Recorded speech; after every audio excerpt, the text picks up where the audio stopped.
मेरी शादी के एक हफ्ते बाद ही स्पेशली जब से रिद्धि जाधव उनकी लाइफ में आई है, अदनान जब उनके साथ रिलेशनशिप में आए, लेकिन मुझे नहीं पता था कि उसका अंजाम मुझे कुछ इस तरह से भुगतना पड़ेगा। मुझे पुलिस स्टेशन बुलाया जाता है। अब जाहिर सी बात है वो फोटोज उनके पास ही होंगे जिनके साथ उसने खिंचाई होगी। सामने से बोलता है कि मेरी वाइफ की फोटो जो वायरल कर रहा है उसकी तो मैं ये कर दूंगा। ये वो इतना अग्रेसिव हो गया कि वो सीधा आके मुझे 2-3 दफा मार दिया। यहाँ पे मॉम डैड एडमिट है, डैड उठ के अदनान को पकड़ लिए। वो चीज़ को प्रूफ करने के लिए हमारे पास वो चीज़ें होना चाहिए। जैसे मैंने बोला है, मैंने एफआईआर की है, एनसी की है। पहली बात तो फेस क्यों नहीं दिखाया? जाहिर सी बात है, इतना फेमस है, अगर फेस दिखा देता कोई ना कोई पहचान ही लेता, अरे ये तो ये थी, ये कैसे हो गई है। मैं ऐश्वर्या सोलंकी आपके साथ जुड़ी हुई हूँ वायरल बॉलीवुड से।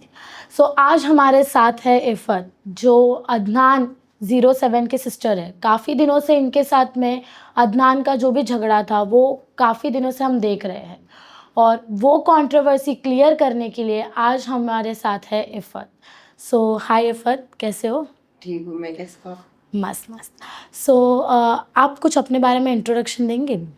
मेरा नाम इफ़त शेख है, मैं 24 ईयर्स ओल्ड हूँ। मैंने ग्रेजुएशन SMDT कॉलेज से किया है और अभी फ़िलहाल मैं मास्टर्स परस्यू कर रही हूँ। इसके साथ साथ कॉम्पिटिटिव एग्ज़ाम्स की भी तैयारी साइड बाय साइड कर रही हूँ। स्पोर्ट्स में काफ़ी एक्टिव रही हूँ मैं पास्ट में। मेरे स्पोर्ट्स में मोर देन 70 सर्टिफिकेट्स रहे हैं। कॉलेज लेवल पे मैंने काफ़ी शील्ड्स और मेडल्स जीते हैं। ओके। अभी जो कंट्रोवर्सी हो रही है आपका और अदनान के, जो भी झगड़े हैं या फिर जो भी आप लोगों के बीच में फ़ाइट हुई है, ये फ़ाइट पहले से थी या फिर पहले आपका बॉन्ड अच्छा था और अभी ये सब शुरू हुआ है? देखो, एग्रेसिव तो वो बहुत पहले से ही रहे हैं। उनका नेचर अगर उनको लोग काफ़ी टाइम से फॉलो कर रहे होंगे तो लोगों को पता होगा, वो बहुत पहले से ही एग्रेसिव रहे हैं। स्पोर्ट्स में सपोर्ट उनका कभी नहीं रहा है, ठीक है। तो ये जो अभी फ़िलहाल की जो कंट्रोवर्सी है ये कुछ साल से चल रही है, स्पेशली जब से रिद्धि जाधव उनकी लाइफ में आई है तब से। तो वो वजह से आपके स्टडीज़ को लेकर, आपके स्पोर्ट्स को लेकर, एक्स्ट्रा करिकुलम एक्टिविटीज़ को लेकर उनका सपोर्ट कैसा था? उनका कभी सपोर्ट रहा ही नहीं है ये सारी चीज़ों को लेकर। मैंने जब भी पार्टिसिपेट किया है या जब भी गई हूँ तो बिना बताए ही गई हूँ। क्योंकि बता के अगर जाऊंगी तो परमिशन नहीं मिलती है। हाँ, सिर्फ एक बार मुझे जाने की इजाज़त मिली थी, वो भी मेरी सारी फ्रेंड्स घर पे आए थे अदनान को रिक्वेस्ट की थी कि प्लीज़ जाने दो, प्लीज़ जाने दो, तो बहुत मेहनत के बाद उसने जाने दिया था, वरना कभी भी अलाउ नहीं किया। ओके। ये रिद्धि जो आपकी भाभी है, जिनका नाम आयशा अभी रिसेंटली नाम कन्वर्ट हुआ है आयशा, आप मतलब इन्हें पहले से जानती थी या फिर अभी आप उन्हें लाइक शादी के बाद आपने उनका नाम सुना, ऐसा कुछ है? रिद्धि को मैं पहले कभी नहीं जानती थी। अदनान जब उनके साथ रिलेशनशिप में आए, उम्रा से आने के बाद में अदनान ने मुझे ये चीज़ बताई कि मैं पहले उसने मुझे बोला था कि मैं कुछ लड़कियों को नज़र में रखा हूँ शादी के लिए, बट कंफर्म नहीं है कौन है। जब उन्हें कंफर्म हो गया कि वो रिद्धि से ही करेंगे शादी, तो उन्होंने मुझसे शेयर किया, मुझसे बताया कि देख ऐसी ऐसी लड़की है। मेरा वो टाइम पे ऐसा कुछ था नहीं कि हिंदू है या ऐसा कुछ भी था। मैं न्यूट्रल थी उस चीज़ को लेके। मैंने खाली इतना बोला कि थोड़ा अम्मी अब्बा का देख लेना, क्योंकि मैं नहीं चाहती हूँ कि किसी के भी वजह से मेरे मॉम डैड को तकलीफ़ पहुँचे। तो वो टाइम पे अदनान ने मुझे रिद्धि से इंट्रोड्यूस करवाया, इनफैक्ट मिलाया भी था। मेरी उसके साथ में बॉन्डिंग काफ़ी अच्छी इस वजह से हुई थी क्योंकि मेरे भाई के कहने पे मैंने वो चीज़ें की थी, लेकिन मुझे नहीं पता था कि उसका अंजाम मुझे कुछ इस तरह से भुगतना पड़ेगा जो चीज़ें आज मेरे साथ हो रही है। मतलब अभी जो भी झगड़े हो रहे हैं या फिर आप लोगों के बीच में जो भी फाइट हुआ, वो आप ऐसे बोलना चाह रहे हैं कि रिद्धि कहीं ना कहीं उसकी रीज़न है, या रिद्धि के वजह से? 100% रिद्धि ही मेन रीज़न है। ये चीज़ें स्टार्ट कहाँ से हुई हैं? अदनान ने मेरे डैड ए बेवड़े, ठीक है, चोरी ऊपर से सीना चोरी। तू औकात में रह के बात कर, समझा ना? ठीक है, एक अच्छा ना बाप बन पाया ना अच्छी औलाद बन पाया। तू तू कोई रिश्ता तेरा निभा नहीं पाया, खाली भागता है तेरी रिस्पॉन्सिबिलिटी से और पीछे जाके आपा लोग की तरह। को अब्यूज़ किया, गालियाँ दिया, जिसके बाद कोई भी लड़की अगर सुनेगी तो उसे ये चीज़ नहीं पसंद आएगी। मैंने एक न्यूज़ चैनल पे अपना इंटरव्यू दिया, सारी चीज़ें बताते हुए, एंड मेरी उसकी जो बातचीत बंद थी उस पे भी मैंने कमेंट किया कि मैं माफ़ी चाहती हूँ अगर कुछ भी हुआ हो। मैं मेरा दिल साफ़ था, मेरी नीयत साफ़ थी, मैं चीज़ें सॉर्ट आउट करने आई थी। अब उसके बाद जो इंसिडेंट होता है ये मुझे एक्सपेक्टेड नहीं था कि ऐसा कुछ होगा। मेरी शादी के 1 हफ़्ते बाद ही मुझे पुलिस स्टेशन बुलाया जाता है मेरी स्टेटमेंट लेने के लिए। कोई रैंडम आईडी उसने कुछ कमेंट डाला है या कुछ फ़ोटो डाली है तो शक के बिना पे मुझे 3 बार पुलिस स्टेशन बुलाया गया इन्वेस्टिगेशन करने के लिए। कहीं न कहीं मेरी मेंटल हेल्थ, मेरी फ़िज़िकल हेल्थ अफ़ेक्ट हो रही है ये सारी चीज़ों की वजह से। बात करते हैं कि ये जो झगड़ा हुआ, ये जो अभी रिसेंटली हुआ, ये क्यों हुआ? अभी फ़िलहाल आपने भी देखा होगा सोशल मीडिया पे रिद्धि जाधव के फ़ोटोज़ काफ़ी वायरल हो रहे हैं। अब ज़ाहिर-सी बात है वो फ़ोटोज़ उनके पास ही होंगे जिनके साथ उसने खिंचाई होगी या जिनसे उसने खिंचाई होगी।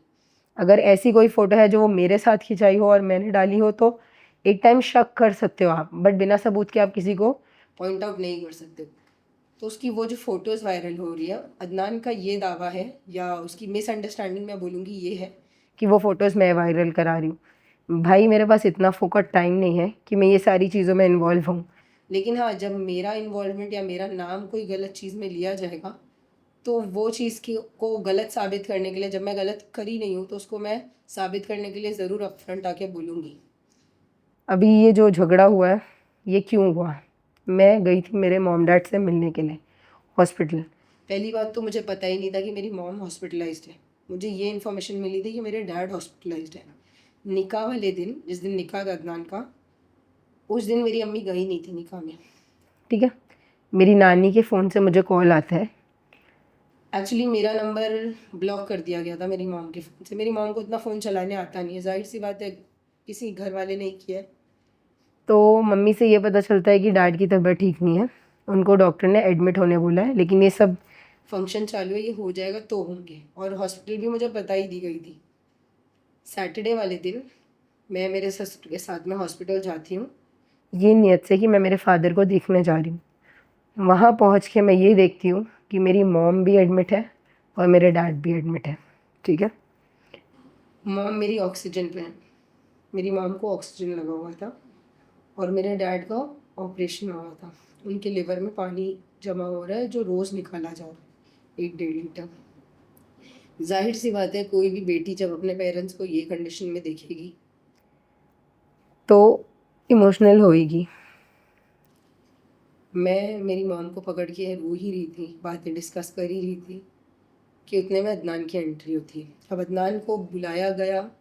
देखो पहली बात तो ज़ाहिर सी बात है अदनान वो टाइम पे वहाँ था नहीं, ना नीचे था ना कहीं था। किसी ने इन्फॉर्म किया होगा तभी वो आया है। वो आता है, मेरे डैड को सवाल करता है कि ये यहाँ पे क्यों आई है। 2 बार सवाल करने के बाद मेरे डैड बोलते हैं कि माँ बाप है बेटा, मिलने आई है। जैसे तेरे माँ बाप है वैसे उसकी माँ बाप है। तो सामने से बोलता है कि मेरी वाइफ़ की फ़ोटो जो वायरल कर रहा है उसकी तो मैं ये कर दूँगा। तो मैंने उस पे जवाब दिया कि मैं तो नहीं कर रही, मैंने साफ-साफ बोला है। अम्मी अब्बा को भी मैंने क्लियर किया था ये चीज़। तो बोलता है गाली दिया उसने, गंदी-गंदी गाली दिया जो मैं नहीं बता सकती हूँ। उसने जब ये गाली दी तो मैंने उसको पलट के ये जवाब दिया जिसके लिए तू ये गाली दे रहा है वो होगी। इस पे वो इतना अग्रेसिव हो गया कि वो सीधा आके मुझे 2-3 दफ़ा मार दिया। इतने में मेरे ससुर बीच बचाव करने आए। उनको लात मारा, वो गिर गए। स्टाफ जमा हो गया। अदनान के साथ डॉक्टर तौकीर आए हुए थे। वो आ गए, सब पकड़ लिए, ये सारी चीज़ें हुई। अंदर जहाँ पे मॉम डैड एडमिट है, डैड उठ के अदनान को पकड़ लिए कि बेटा मत मारिए। वो अब्बा का ये कहना था इफ़त निकल यहाँ से, निकल अभी निकल, नहीं तो ये और मारेगा। मैं मेरे ससुर के साथ 2nd फ्लोर से ग्राउंड फ्लोर पे पैदल आई भागते हुए। गेट के बाहर मैं खड़ी थी ऑटो करने के लिए कि पीछे से मुझे एक फ़ाइट पड़ता है। फाइट पड़ता है, मैं गिर जाती हूँ रोड पे। मेरा बुरखा वुरखा मतलब एक नहीं पड़ता है, वो 2-3 एक साथ पीछे से अब मार रहे हैं, वो तो मुझे दिखा नहीं। मैं गिर जाती हूँ। फिर मेरे ससुर थोड़ा सा ही आगे बस स्टॉप पे थे, उनको मारता है। वो हार्ट पेशेंट है, उनके दिल में उनके हार्ट का ऑपरेशन हुआ, 3 स्टंट है उनके वहाँ। उनका चश्मा फूट जाता है। वो अनकॉन्शियस हो जाते हैं। He is 59 years old, senior citizen में आते हैं वो। जब इस तरह से मारता है, मैं वो एक हीट ऑफ अ मोमेंट में हुई सारी चीज़ें, इट वाज सो इंस्टेंट कि कोई ये नहीं एक्सपेक्ट कर सकते कि मैं फ़ोन निकाल के वीडियो बनाऊँ। हालाँकि मैंने वहाँ चिल्लाया कोई वीडियो बनाओ, कोई वीडियो बनाओ। उतने में लोग आके जमा हो जाते हैं। मैं मेरे ससुर को लेके ऑटो में बैठाती हूँ। वहाँ पे मुझे आइडिया नहीं रहता कौन सी पुलिस स्टेशन नज़दीक है। मुझे ऑटो वाले ने बोलता है बांगुर नगर है। मैं मेरे ससुर को बांगुर नगर पुलिस स्टेशन लेके जाती हूँ। पुलिस स्टेशन जाने के बाद में जो ड्यूटी ऑफिसर रहता है वो मेरा स्टेटमेंट लेने से पहले ही मेरे फादर इन लॉ की कंडीशन देखता है, जब कि उनके हाथ ऐसे गिर रहे हैं नीचे, तो वो बोलता है कि आप पहले इनको हॉस्पिटल लेके जाओ, ये चीज़ें हम कार्रवाई बाद में भी कर लेंगे, उनकी health is our first priority. उनको मैं लेके जाती हूँ वहाँ से जो हॉस्पिटल, वहाँ पे उनका ईसीजी रिपोर्ट होता है, उनका लो ब्लड प्रेशर होता है। मेरे हस्बैंड तब तक मैं उनको बुला लेती हूँ इन्फॉर्म करके। मैं पहुँचती हूँ हॉस्पिटल के नीचे मेरे हस्बैंड के साथ में, और मैंने ऑलरेडी 100 नंबर पे कॉल करके पुलिस की वैन बुला ली थी। नीचे पहुँचने के बाद पुलिस की वैन खड़ी होती है, मैं उनको इन्फॉर्म कर रही होती सारी चीज़ें। वो जो पुलिस वाले थे उन्होंने मुझसे पूछा अदनान कहाँ है। अदनान तो था नहीं वहाँ पर, लेकिन उसी टाइम एंट्री होती है आमिर सिद्दीकी की। आमिर सिद्दीकी की तरफ मैं पॉइंट आउट करके पुलिस वाले को बोलती सर ये अदनान का दोस्त है, इससे आप पूछो अदनान का है, इसको पता होगा। उतने में आमिर बोलता है मैं तो इसको जानता भी नहीं हूँ, ये कौन है। तो उस पर मैं आमिर को ये रिप्लाई देती हूँ कि तू नहीं जानता है, मैं बताती हूँ कौन। मेरी एक वीडियो न्यूज़ की वीडियो वायरल हुई थी, उस पर आमिर का ये कमेंट था कि ये सारी चीज़ें स्टूपिड है, मैं अदनान को डिफेम करने की कोशिश कर रही हूँ, और मतलब बहुत बड़ा कमेंट था। तो जब पुलिस वाले वहाँ पे मौजूद रहते हैं, जो वैन पुलिस की आई हुई रहती है, मैं बताती हूँ कि सर ये आमिर सिद्दीकी है, अदनान का दोस्त है, इससे पूछ लो अदनान कहाँ गया है। आमिर सिद्दीकी का ये स्टेटमेंट आता है कि मैं तो इसको पहचानता भी नहीं। तो मैं आमिर सिद्दीकी को ये बोलती हूँ मैं वो हूँ जिसकी वीडियो के नीचे तूने कमेंट किया था कि मैं झूठी बातें फैला रही हूँ, ठीक है। पहली बात तो मेरा ये बोलना है कि जब तक आपको पूरी बातें पता ना हो आपको वो उस चीज़ पे कमेंट नहीं पास करना चाहिए। दूसरी चीज़, अगर आप इतने ही सच्चाई की मूरत हो तो आप सच्चाई का साथ दो, ना कि एक ऐसे इंसान का जिसने क्राइम किया हो, राइट। तो या अगर उनको नहीं इन्फॉर्मेशन थी इस बारे में तो वो कमेंट ही नहीं पास करते, पहली बात तो। अब जब पुलिस वाले ने बोला, उससे पूछा आमिर से कि कहाँ है अदनान, सर मुझे नहीं पता, ये कैसी है मैं जानता हूँ, उसने मुझे ऐसा बोला। उसका ये वर्ड बोलना था, उसका मतलब क्या था ये कैसी है।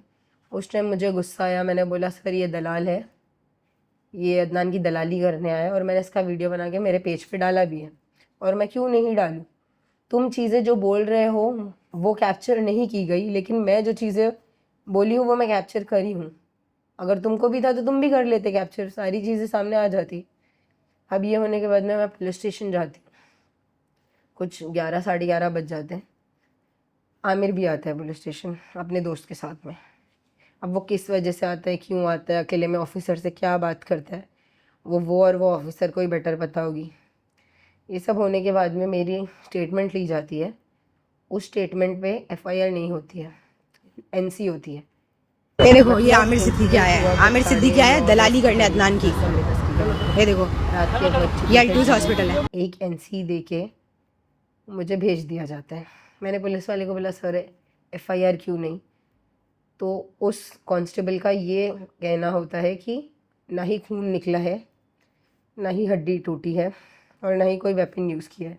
हड्डी वाली बात उन्होंने इसलिए बोला था क्योंकि एक्सरे रिपोर्ट्स आई नहीं थी, ना ही एक्सरे करवाया गया था। जो हॉस्पिटल में लेके गई थी वहाँ पे एक्सरे फैसिलिटी नहीं थी।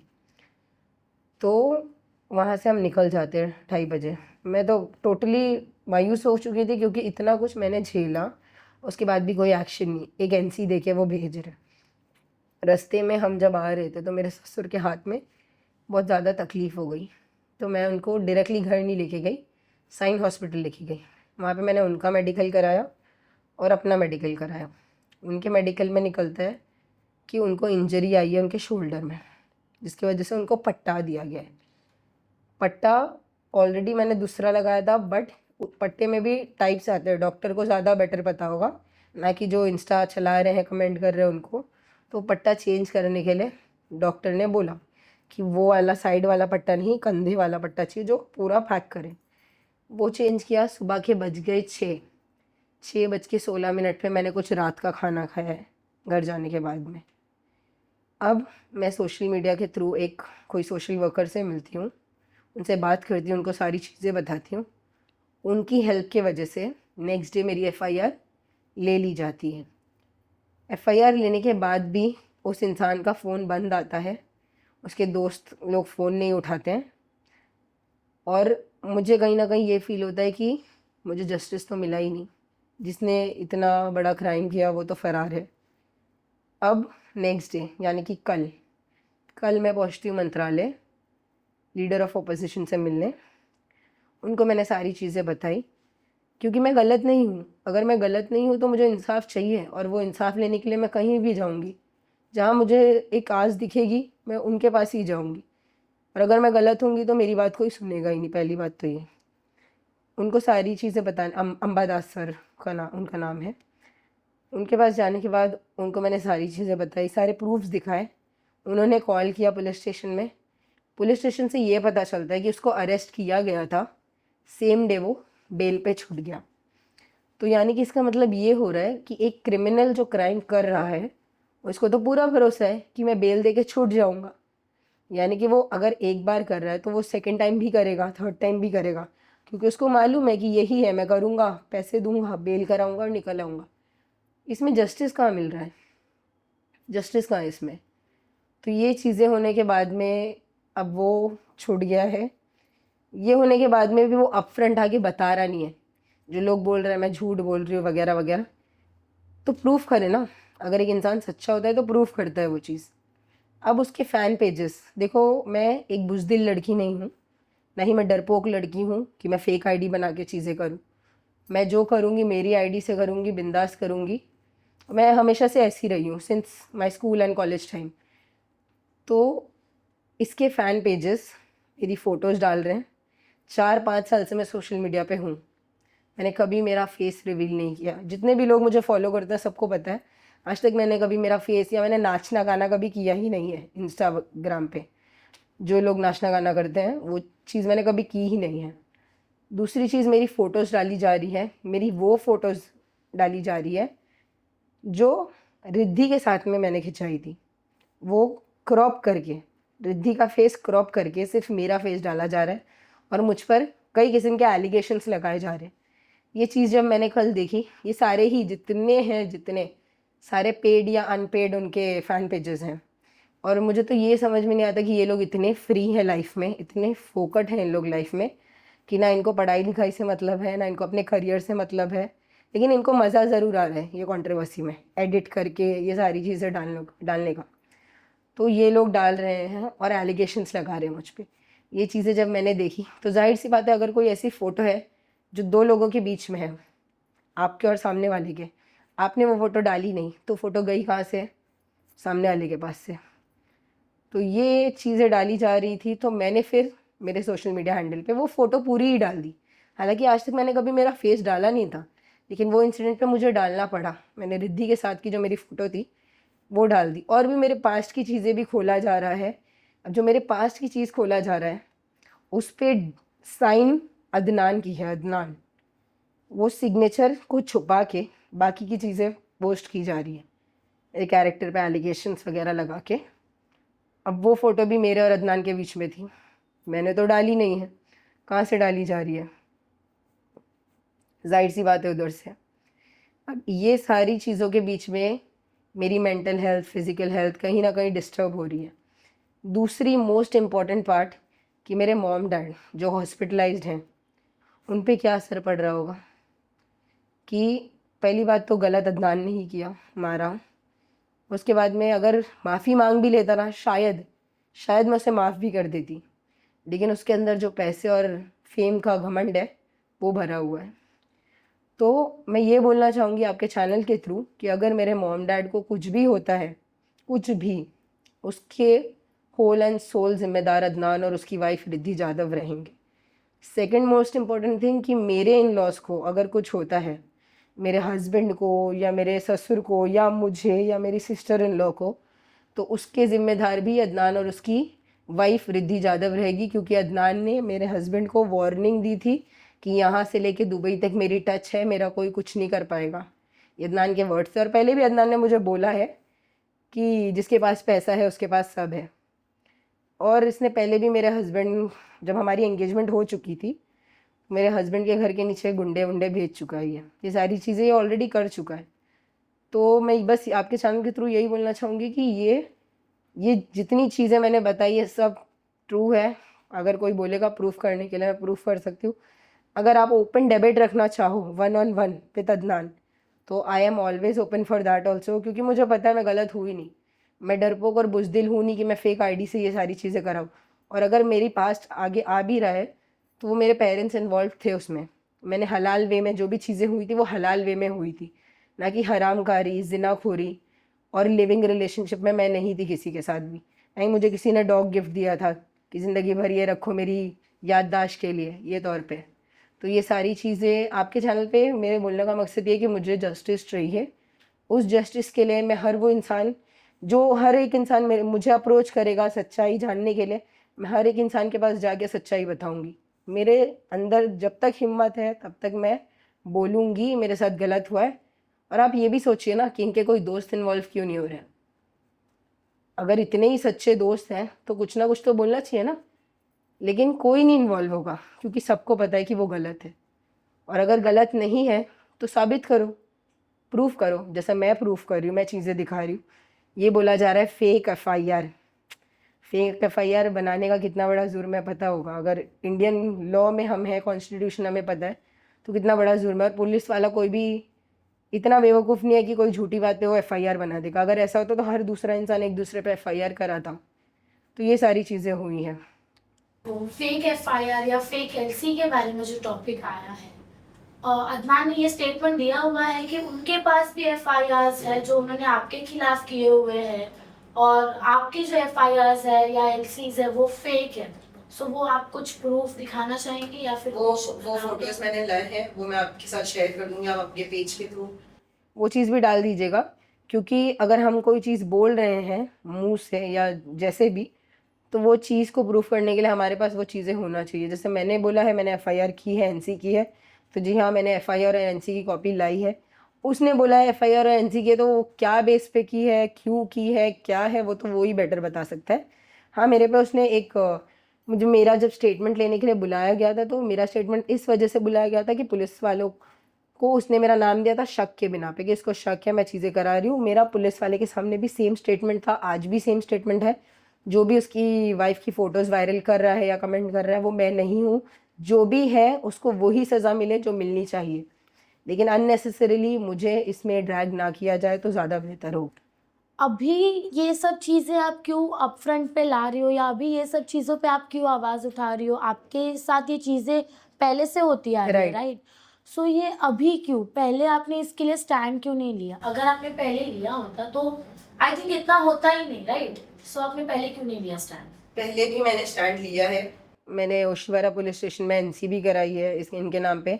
लेकिन पहले फैमिली की बहुत सुनता था, वो फैमिली बैठा के सेटलमेंट करा देती थी, उसने मुझसे माफ़ी भी मांगी थी, तो वो सारी चीज़ें हो गई थी। लेकिन अब मेरी एक न्यू लाइफ स्टार्ट हुई है, न्यू जर्नी स्टार्ट हुई है विथ माय हस्बैंड।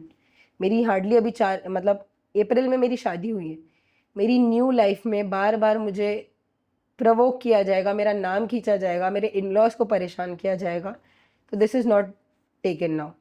एंड दूसरी चीज़, जो भी उसके ग्रजेस थे वो मुझसे थे, जो भी उसके दिल में नफ़रत थी वो मुझसे थी ना। मेरे ससुर पे कैसे हाथ उठाया, कैसे मारा। मैं अगर आज नहीं तो कल अगर रिद्दी दिखे तो इसका मतलब क्या मैं उसको पकड़ के मारने लगूंगी? मैं लॉ यूज़ कर रही हूँ ना, लॉ जो तरीका जो हमारा इंडियन कॉन्स्टिट्यूशन बताता है मैं वो तरीका यूज़ कर रही हूँ। तो ये जो हाथ उठाया है, और सोशली क्यों? क्योंकि चीज़ें सोशली हुई है। इसने जो गाली दिया है अब्बा को, तभी मैंने इंटरव्यू देने गई थी। इसके फ़ैन पेजेस मेरे फ़ोटोज़ और ये सब डाल रहे हैं। और दूसरी चीज़, सोशली बताने का ये मकसद था कि जो ये इतना फेक पर्सनालिटी बनाता है सोशल मीडिया पे कि सोशल वर्कर बहुत अच्छे काम कर रहा है, भाई तुम दुनिया को दिखाने के लिए बाहर वालों को खुश रख रहे हो। तुम्हारे घर का हाल तुमको खुद पता है। रियल लाइफ और रियल लाइफ में काफ़ी डिफरेंस होता है, और वो मैंने आज प्रूफ कर दिया है।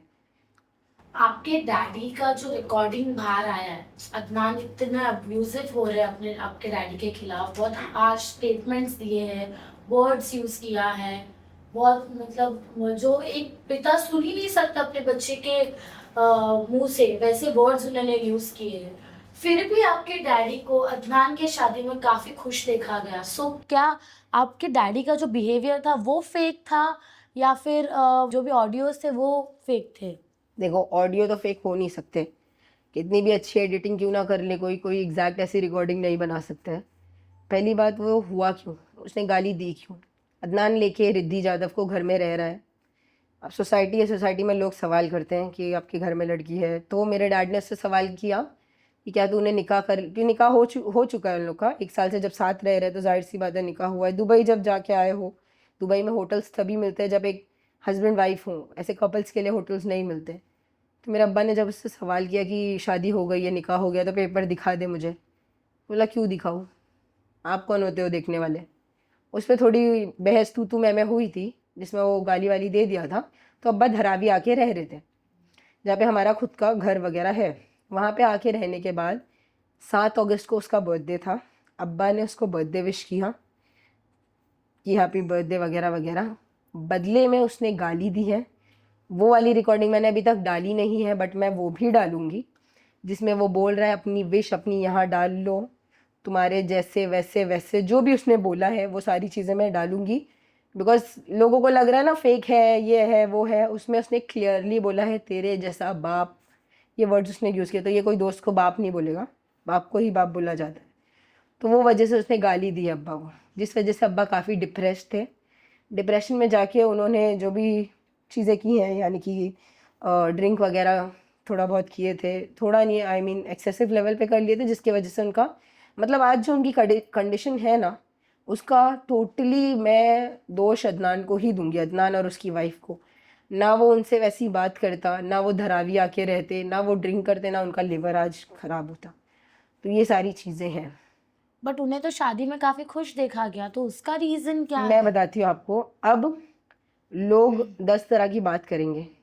हर माँ बाप चाहता है कि उसकी जो इज्जत है वो ढकी रहे, लोगों को ना पता चले।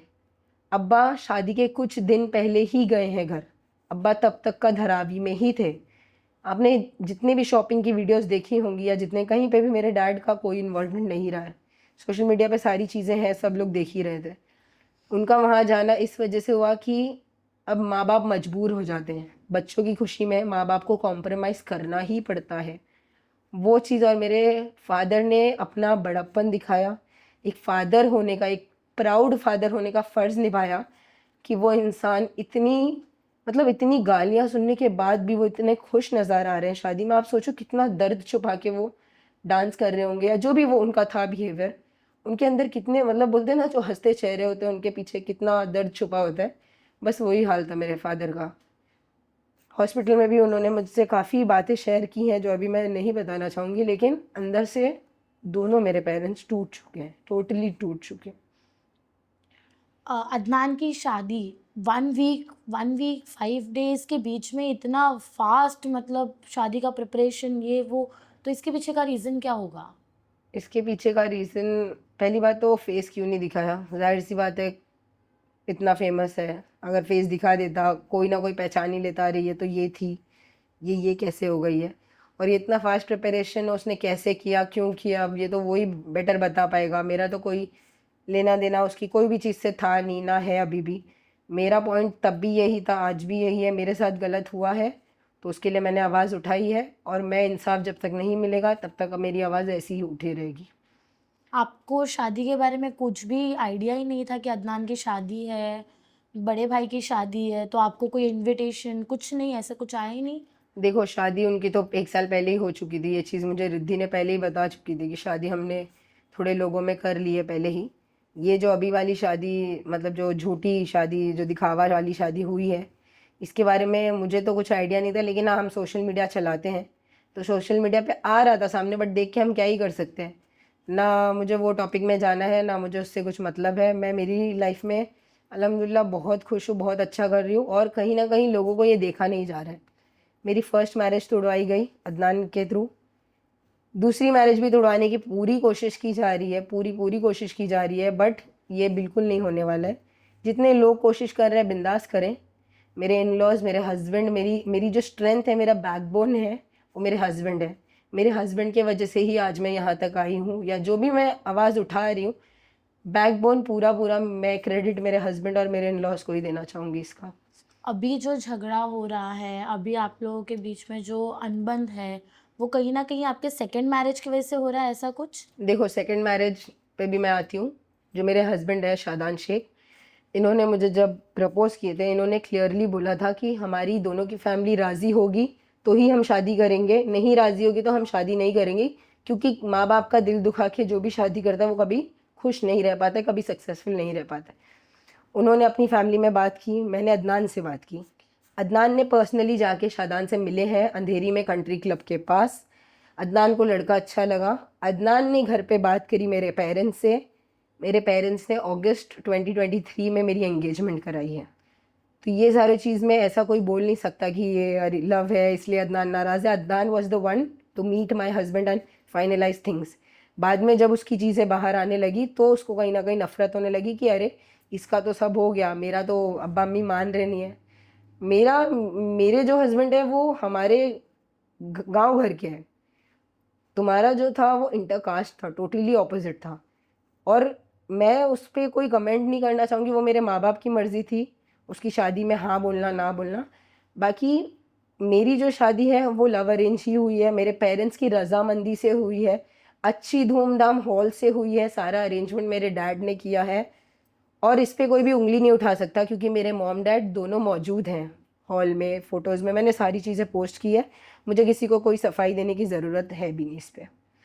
आपका एक स्टेटमेंट पास ऑन हुआ था कि अदनान ने आपको एक तनिष्क की डायमंड रिंग गिफ्ट की थी, फिर उसके बाद वो सारी चीज़ें आपसे रिटर्न ली गई, उसके पीछे का रीज़न क्या था? यही सब जो झगड़े हो रहे थे मेरी शादी से पहले, जब अदनान ने मेरे पे हाथ वाथ छोड़ा था तो उसने छीन लिया था सारी चीज़ें जो जेवर अब्बा और उसने दोनों ने मिलके बनाए थे, तो उसने वो ले लिया था।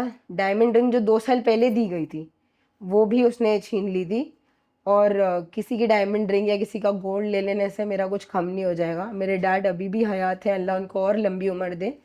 एक माँ बाप का जब हाथ अपने बच्चों अपनी बेटी पे रहता है तो वो ज़िंदगी भर आबाद रहती है, खुश रहती है। वो चीज़ मेरे मॉम डैड ने प्रूफ की। उसकी गैर मौजूदगी में भी मेरी शादी धूमधाम से हुई है, इतने अच्छे से हुई है कि जो मैं एक्सपेक्ट नहीं करी थी या नहीं कर सकती थी, उतने अच्छे से मेरे मॉम डैड ने अरेंजमेंट कराया। तो बस मैं सबसे यही बोलूँगी कि मेरे मॉम डैड की लंबी उम्र और अच्छी सेहत के लिए दुआ करें कि उनको लंबी उम्र और अच्छी सेहत दे ऊपर वाला। अदनान के फ्रेंड का अदनान के फ्रेंड जो उसके साथ में ही पुलिस स्टेशन गए थे उसका सपोर्ट लेने के लिए, फिर आपका एक वीडियो आता है, आपका एक इंटरव्यू यूट्यूब पे आता है, उसके अंदर उन्होंने इतना बड़ा स्टेटमेंट डाला, इतना बड़ा कमेंट पास ऑन किया, अगर तू सच्ची बहन होती तो ये सब चीज़ें सोशली नहीं लाती। तो इसके बारे में क्या बोलोगे आप? वो आमिर सिद्दीकी की आप बात कर रहे हो, वही मैंने बोला ना कि आमिर सिद्दीकी एक ऐसा इंसान है जिसका खुद का कोई वजूद है नहीं, जो दूसरों के मैटर में लटक लटक के कहीं ना कहीं से कंट्रोवर्सी में घुस के फेम पाना चाहता है। उस इंसान को मैं बहुत बड़ा बेवकूफ़ समझती हूँ क्योंकि जो इंसान खुद एक जोकर है, मतलब अभी अगर मैं खुले अल्फाज में बोलूँ तो 200 रुपये की मिठाई जो खैरी ने बोला था, जो इंसान खुद वैसा है वो क्या किसी के मैटर में बोलेगा।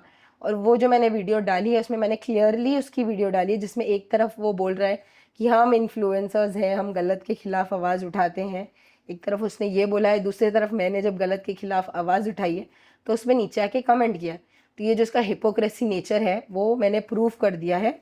और अब अगर आप जाके वो कमेंट ढूंढोगे तो वो कमेंट नहीं मिलेगा क्योंकि उस डरपोक इंसान ने उसे डिलीट कर दिया है। तो इन लोग की कुछ इस तरह से पहले इन लोग को लाइमलाइट में कंट्रोवर्सी में घुसने के लिए ये चीज़ें करना पड़ता है, फिर जब फंस जाते हैं तो वो चीज़ें डिलीट कर देते हैं। हालांकि अभी भी स्क्रीनशॉट्स हैं मेरे पास। लास्ट क्वेश्चन, आप अदनान से वापस जो आपका भाई बहन का बॉन्ड है वो ग्रैब करना चाहते हो, वापस बनाना चाहते हो, या अदनान को कुछ आप लास्ट मैसेज देना चाहते हो कि जो भी झगड़ा हुआ हम सॉर्ट करके वापस हमारे बॉन्ड में बैक हो जाते हैं, ऐसा कुछ? देखो लास्ट मेरा जो फर्स्ट इंटरव्यू था सबसे पहला, उसमें मैंने बहुत कोशिश की थी चीज़ें सॉर्ट आउट करने की, हालांकि मैंने माफ़ी भी मांगी थी बिना मेरी गलती के। लेकिन अब जो चीज़ें हुई हैं उस पर मैं बिल्कुल भी माफ़ी नहीं मांगूंगी। मैं ये बोलना चाहूँगी कि जो इंसान ने गलती की है उसको पूरा पूरा गिल्टी फील होना पड़ेगा। जो सज़ा होती है वो उसको भुगतनी पड़ेगी as per law, as per constitution. पैसे का और खाली ये मैसेज देना चाहूँगी कि पैसे का और फेम का रोब आप अपने जेब में रखिए, क्योंकि पैसा और फेम पुलिस स्टेशन में नहीं चलता है, सच्चाई और प्रूफ चलती है। तो मैं सच्चाई और प्रूफ के साथ अपनी जंग लड़ रही हूँ और उन सभी लोगों को शुक्रिया अदा करना चाहती हूँ जो इस जर्नी में मुझे सपोर्ट कर रहे हैं। And thank you for your channel also to having me here. Thank you so much, आपने इतनी सारी चीज़ें आके हमारे चैनल के सामने बोली, हमारे चैनल के पास खुलासा किया। आपने देखा कि अदनान की सिस्टर ने इतनी सारी चीज़ें अदनान के बारे में, अपने बारे में खुलासा किया है। Thank you.